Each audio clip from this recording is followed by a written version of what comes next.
Hello, and welcome to Jason's Education Lounge podcast, brought to you by Think Academy. At Think Academy, we make learning across K-12 a fun, creative, and engaging experience. Every episode is a conversation with experts in education and education technology. We talk about learning beyond test scores and provide both educators and parents with solutions that work for their children. I'm your host, Jason. Hello, everybody. Welcome to the third episode of Jason's Education Lounge. And today we're joined by Daniel Sobel, a leading expert and a visionary really in the inclusive education space, who is also the founder of IFIP, the International Forum of Inclusive Practitioners. Daniel has had over 2 decades of experience really focusing and dedicating his career, narrowing the attainment gap. And since then, since the founding of the IFIP, he's been working with 130 countries and over 10,000 schools globally, really providing some of those practical solutions and strategies to support school leaders in discussing and addressing educational disparities. Daniel is also an acclaimed author with books such as Narrowing the Attainment Gap, which offers valuable insights for educators and policymakers. So welcome, Daniel. My first question to you is, for parents who are listening and for parents who don't really understand the idea of inclusive education, why should they listen to this podcast? To put frankly, why should they care? Why should they listen? Well, that's an interesting question. I think what is synonymous with inclusive education is modern education. So it used to be that teaching was done at the front of the class by a teacher to a group of children. And this is a sort of model which is ages old. Here in England, things changed about 20 years ago. This at least started to change. This sort of chalk and talk, which is the performance of a teacher at the front, which would be the determining factor of how children how we would consider the lesson to be going. That chalk and talk, meaning holding the chalk and talking, that shifted to facilitated learning. So it's actually a very significant shift because we're suddenly thinking about a classroom and education completely differently. We're no longer thinking about what the teacher's doing, but actually we're thinking about how do we maximize the learning of children. And the maximizing of the learning of children would almost necessitate an appreciation that children learn differently. And so what you end up getting is facilitated groups where you have identified groups of children who learn at different speeds, in different ways, and so on. And pretty much all educational policy and all educational thinking has been focused on this method, which is at the heart of inclusive education. Inclusive education is how do we get all groups in the room to learn effectively. So they're almost synonymous. In my view, inclusive education should not be considered in its own term. It's only a useful reference for others. But really, it just means we want all children to be able to learn effectively. And actually, all children will not learn effectively at different times. And that could be because they're having a hard time about something, or because, they hurt their leg playing cricket, as one of my children did the other day, with the ball landed just above the leg pad and just below the front pad, just there. Oh, gosh. And so he wasn't feeling that great, and so on. So we as humans are not perfect automatons, so we're going to be at high performance all the time. And so actually it does affect everybody. And it used to be that we would think, well, the children who are affected by inclusive education are those sort of who we describe as being dyslexic or ADHD or autistic or whatever. Actually, the term nowadays is so much broader, and it involves essentially just being human and having those human flaws that we all experience. So, for example, a child who's experienced bereavement or loss, and actually loss is a lot more common than you might experience. You might think, especially a child who's moved from a different country, they've experienced loss, their loss of their home and their loss of their friends, that they've moved school all of a sudden. That's also a loss. And so these sorts of things, if we open our eyes to what's going on for a child, we suddenly see that these are influential factors on how they are able to engage and participate in school. So inclusive education really asks a lot of those questions and answers. How are children, how are they doing, and how do we meet their needs? Sure. I mean, I'm sure in the past, at least from my experience in the past few years, the idea of inclusive education has become much more mainstream. If we were talking about the same topic, perhaps 15 years ago, I think that's when I first came to the UK, then I think we'll be having a much different conversation because, like you said, the idea of inclusion has grown and has become a much broader term. And I guess my second question to you is, over the past years of you being in your field, what changes have you noticed in the field of inclusion? Has people become more sort of accepting towards pupils with need extra help? And what are the sort of key moments in your career or in your past when you realize, okay, this is what I actually need to do. This is something that I'm going to pursue? There's two very different questions there. On a personal note, I didn't complete school with the usual route, so I didn't actually get any A-levels or even a first degree, partly because I really struggled at school and I had undiagnosed ADHD and so on. I did eventually jump straight into a master's in education psychology and another master's in psychotherapy and eventually PhD in things. But that's my very unique journey. And so part of my personal narrative is that, I kind of want to make the education system better for others in the way that it wasn't for me. And that's true in a lot of professions, by the way. It's not unique to education, although there's a lot of people who've specifically developed skills and knowledge around inclusive education that they themselves suffered at school. So, but, it's a very common human trope to sort of, go into something that somehow fixes our own personal narrative. So that's me. Things have changed in that 20 years ago. You couldn't guarantee that all teachers in the country know what ADHD is or autism or even how dyslexia works. You'd say probably dyslexia most people had heard of, but, they wouldn't necessarily know. And if they did know, then they might have a lot of misconceptions and so on. And the other thing is they might simply assume that this is to be taken care of by the specialist teacher or by the SENCO. The SENCO is the Special Educational Needs Coordinator. And they're in that lovely quiet office down the corridor that special children go to. And so that's changed, you see. And the other thing, a major sort of shift, I think, is that, it's Ofsted's top agenda item. And it has been for the last 10 plus years, maybe 15 years. And it's also every government in the world, Ministry of Education, their top agenda item as well. So I recently led this sort of global inclusive schools forum at UNESCO headquarters in Paris. Very pleased that you were there, Jason. We noticed that ministries of education from all over the world were there. And that's what UNESCO are focusing on. It's their big focus point is inclusive education. The G20, which we took over to present to, is the focus is on inclusive education. It's no longer an item that is sort of a bolt-on, but it actually is the number one major item.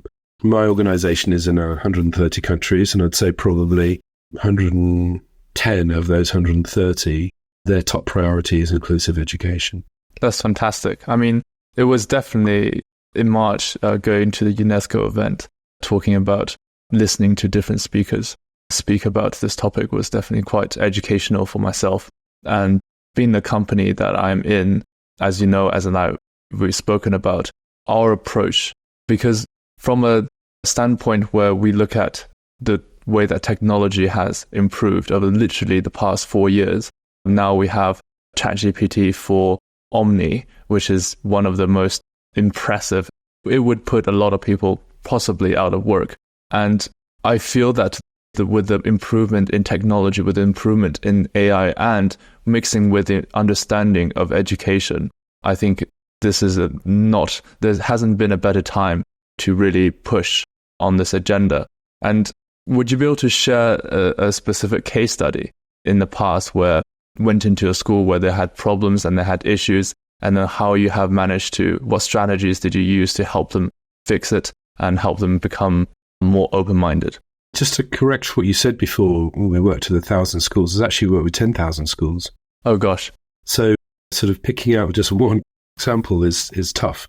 But I was a school I went to where there was a lot of behavioural problems, and the behavioural problems was everywhere.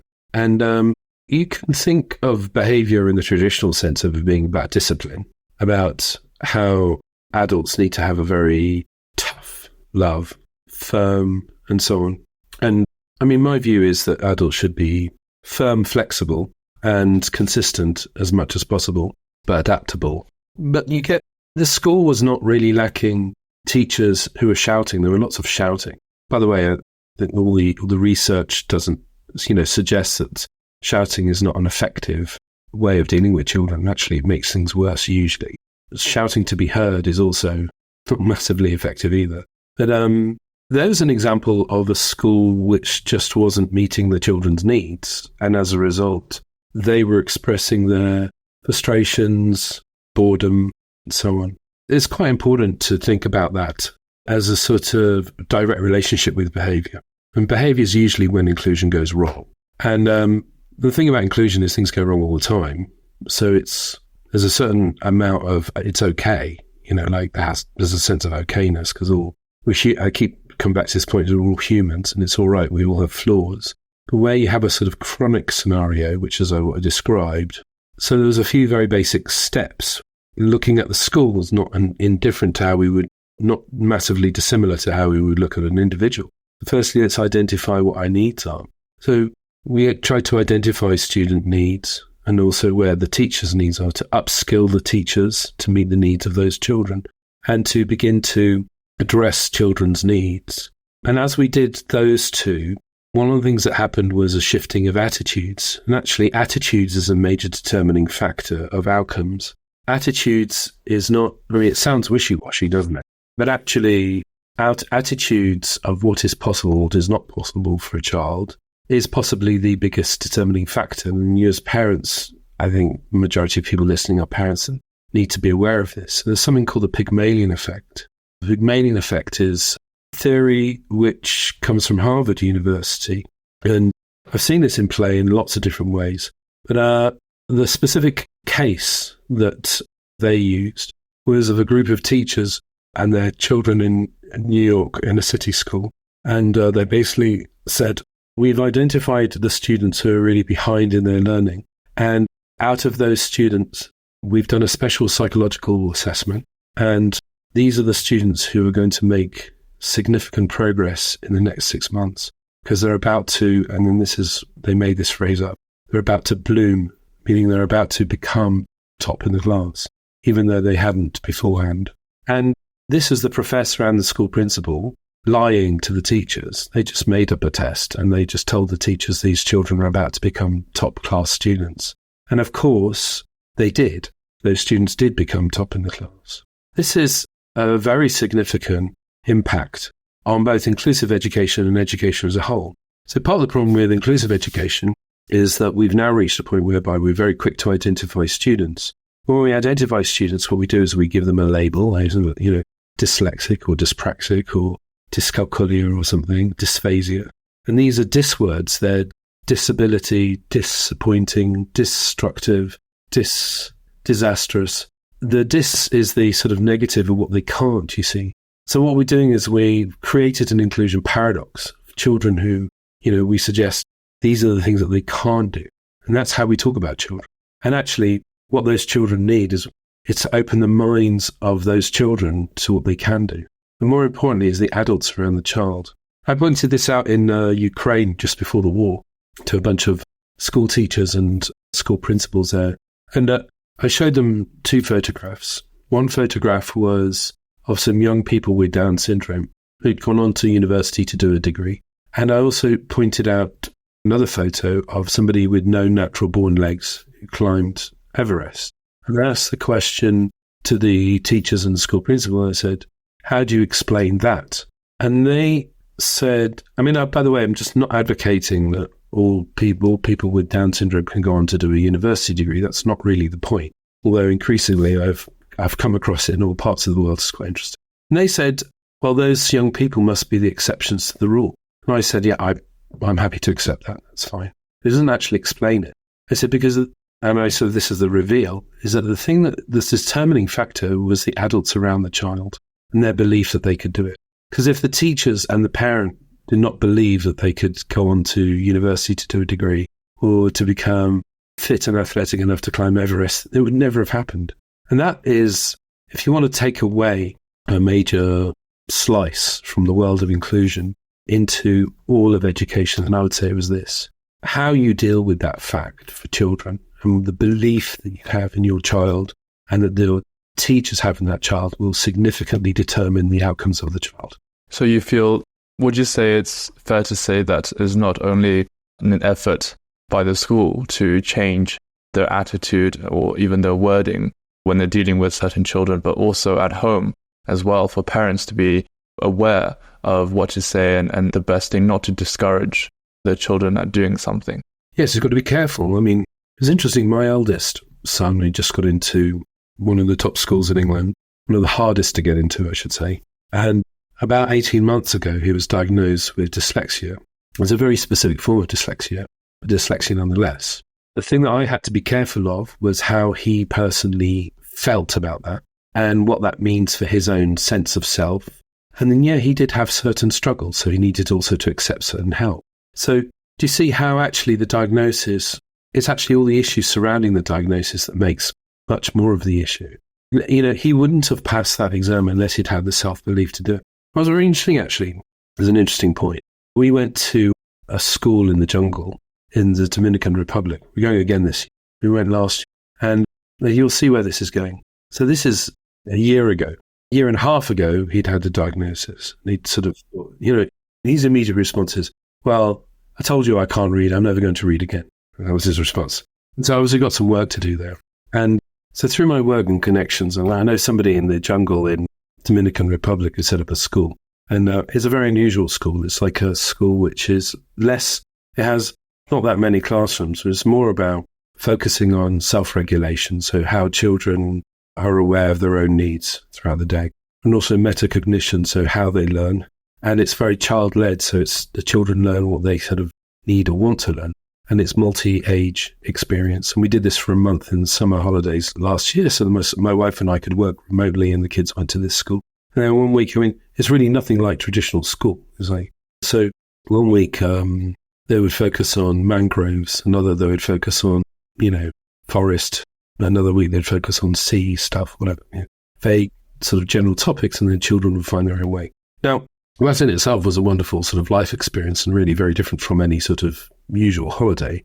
Anyway, cut to, we've come back to England, and 2 weeks after that, my eldest says, Daddy, I've done a project. What's the project? And he said, come and have a look. And so my wife and I came into his room, had a look. He'd written 20 pages, an A-level maths topic. Wow. And, he's 10. He's at the end of year 5. And he'd written 20 pages on this topic. I hadn't asked him to do it. My wife hadn't asked him to do it. And if anything, if we had asked him to do it, you can imagine the opposite reaction. We said to him, it's your summer holidays, so we would like you to write a project on an A-level maths topic and teach yourself and then write it up in 20 pages. Well, he would have looked at us and said, I'm not doing that, and probably swallowed us or whatever. But do you see how the thing that he got from the jungle was this sort of self-belief, and you go and discover the world how you want to discover it. You find your own way, and your own way is a good way for you. And be brave to push yourself and don't feel any of the limitations that you might normally feel. So this is what you get when you focus on those sorts of things. And actually, those sorts of things are at the very heart of inclusive education. And I'm not suggesting that he should just go straight to do A-levels. I'd rather he didn't, even if he could. I'd rather he didn't. But you see how the self-belief there was at the heart of it. Yeah. One of the things I personally want to ask you is really interesting. Whenever we talk to parents in the UK and we say, look, if your child is doing already very good at maths in their exams, either be one of the more difficult 11 plus, 13 plus questions or GCSEs, and you should still take lessons. You should take lessons with us. And they go, why do we do that? Why should we do that? And I always say, if your child is very good at playing football or tennis or any other sport, you would try to look for coaching to help them realize that potential. And the same thing can apply to maths. So if your child is naturally gifted or talented at maths or English or history, you should be looking for a platform where they can really explore that potential to realize that potential. I don't know what your thought is on this, because I have mixed bag of feelings back from parents, because some of them, they don't want to push their children too hard.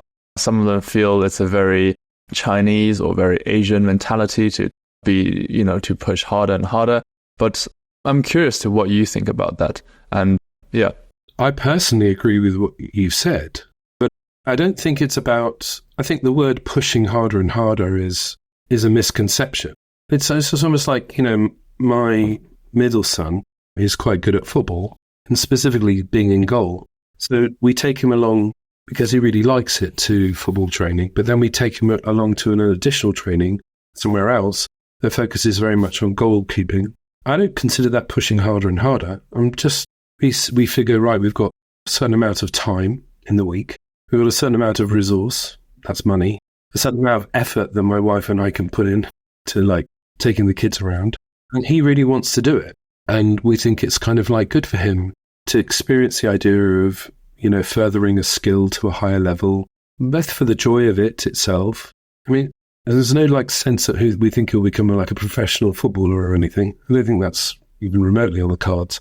It's just the value of try hard, experience yourself, to a high level, whatever.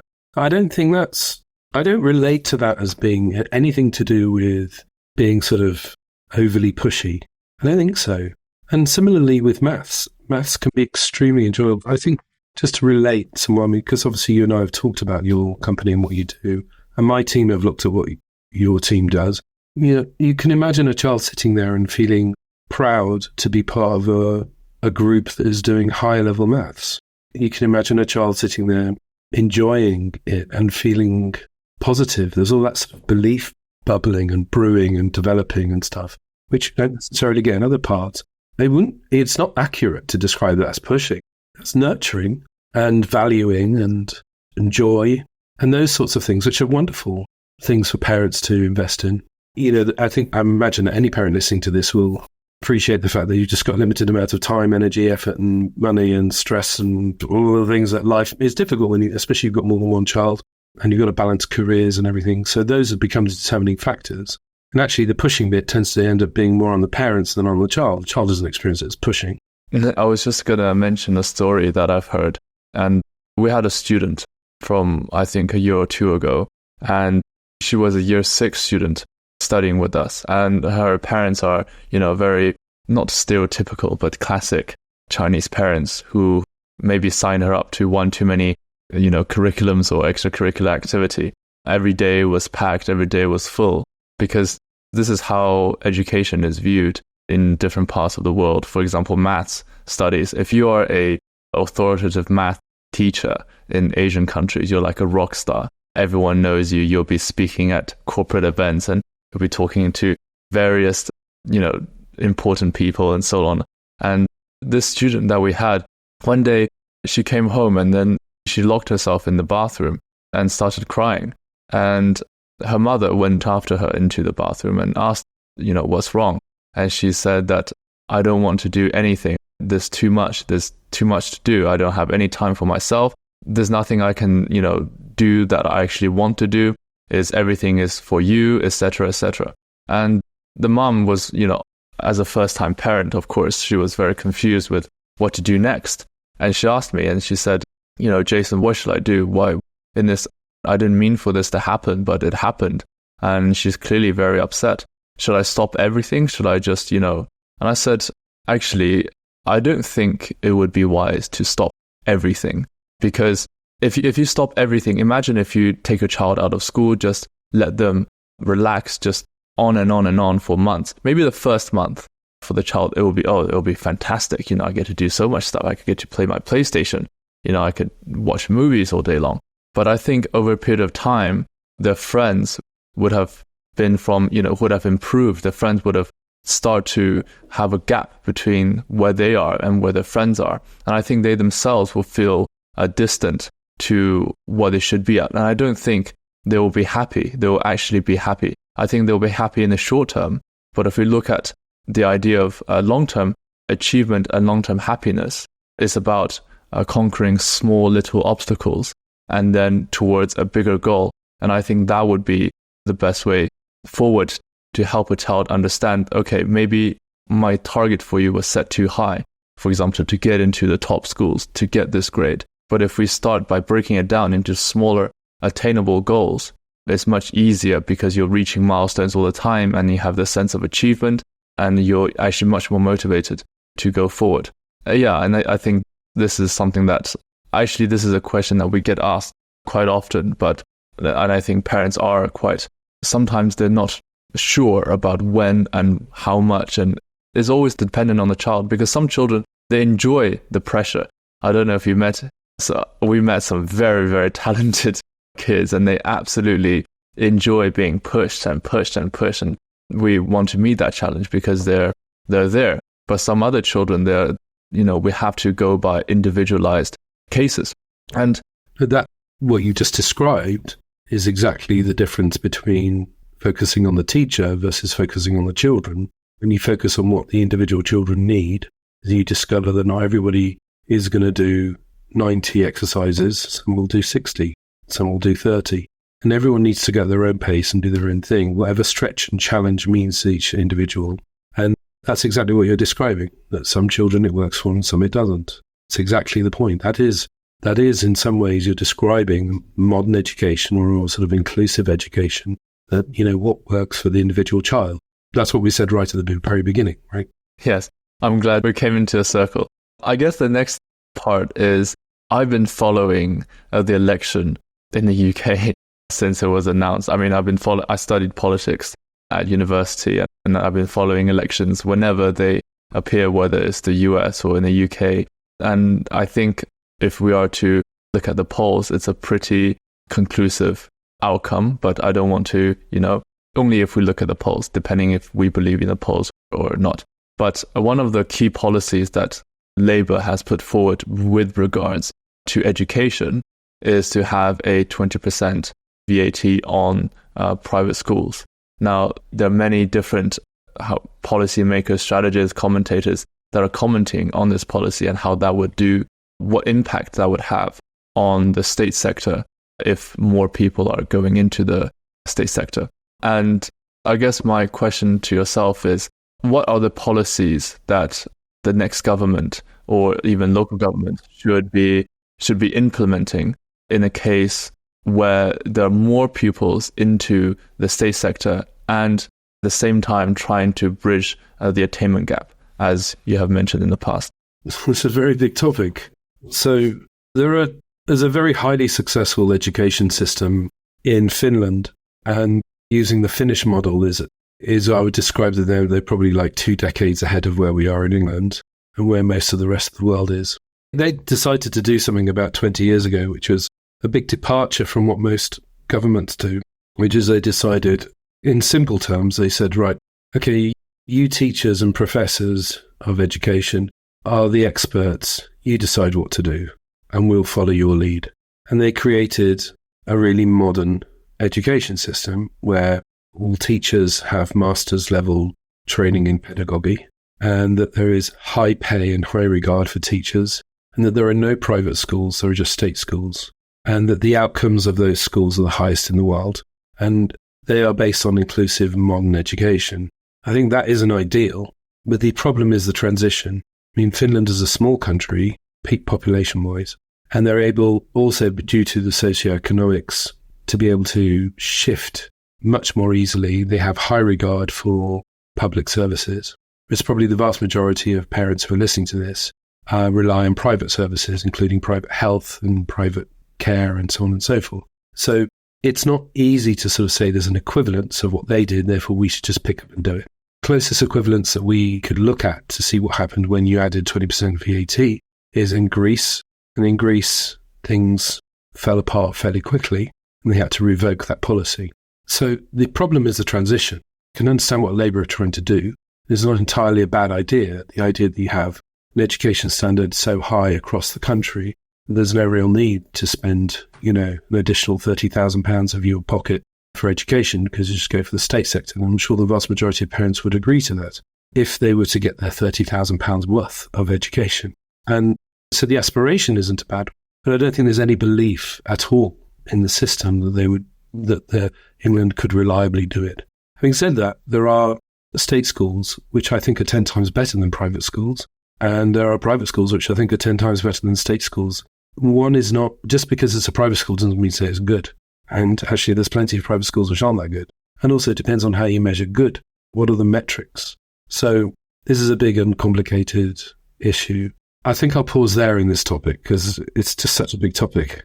Let me tell you something that's really important to me to mention, and I'm sorry I haven't mentioned it at some point in this discussion. But there is one thing which I get asked a lot, both from parents in the state sector and also in the private sector, and private sector in particular. One of their motivations to go into the private sector is that they don't want to send their children to schools where they can encounter other types of children who might drag them down. I mentioned also that my eldest son, he got into a top school, one of the hardest schools to get into in the country. And the thing that I'm proud of him the most for is when I took him to Denmark for a weekend with his best friend who goes to a different school and he has autism. And there were elements of that weekend which are very difficult, especially having a full-blown meltdown in a very public area, including not being flexible to, I'm not talking about my son, I'm talking about this other boy, including not being flexible to lots of things that we needed or wanted to do. And the reason why I'm proud of him for this is, and why I really wanted him to do this. By the way, he wanted to do it. It wasn't me. He said, "Can we go away for the weekend?" And we arranged it. Me and the other dad took the boys away. But the reason why I think it's really important is because there's hardly anything that I know for sure that can teach my son things like patience and empathy, care, all the kind of things that will invest in him as having a successful and happy life. And his success in the workplace, right, or in his relationships, not be determined about how well he did in maths, but those factors which I'm describing. And actually, an integrated approach with children from different backgrounds builds empathy, it builds care, understanding of other humans, and so on and so forth. And that, as a father, just speaking as a father now, not as an educator, the thing that I'm most proud of. And I look for those things. And in some ways, if all you're looking at is results, then you're really neglecting your child. It's a form of poverty. It's there's a lack of the development of the emotional inner world, empathy and their understanding of other humans and so on and so forth. So that, that's a significant issue, which I didn't mention beforehand. No, I think, yeah, and thank you for sharing that story.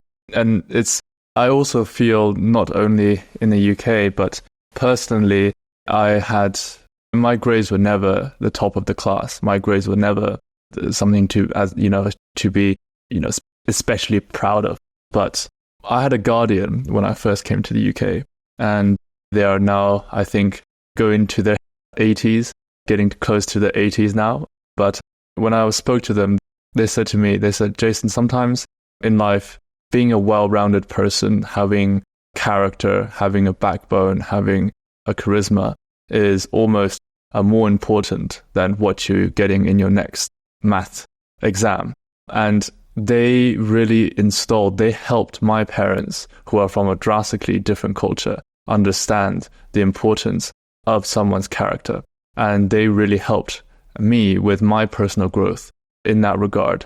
And sometimes when I go home, when I look at schools in China, when I visit some of the schools in China, I see a very monotone approach to education very often, maybe because of the sheer size, the sheer number of pupils that the state cannot cope with. But there is a very monotone approach towards everybody. And I, for one, feel that even though statistically the UK is lower on the PISA score than a lot of the Asian countries like Singapore, like Korea, Japan, but I feel that the education in the UK, where it really shines, is that it builds character. It builds not just the academic side of things, but also who you are, either on the rugby pitch, either on the sports field or wherever. So yeah, I totally concur with your point there. And I guess this is our final question to yourself is, where in the next sort of 5 years, 10 years, where do you see the biggest leap in and innovations in the landscape of inclusive education? Undoubtedly in the world of AI.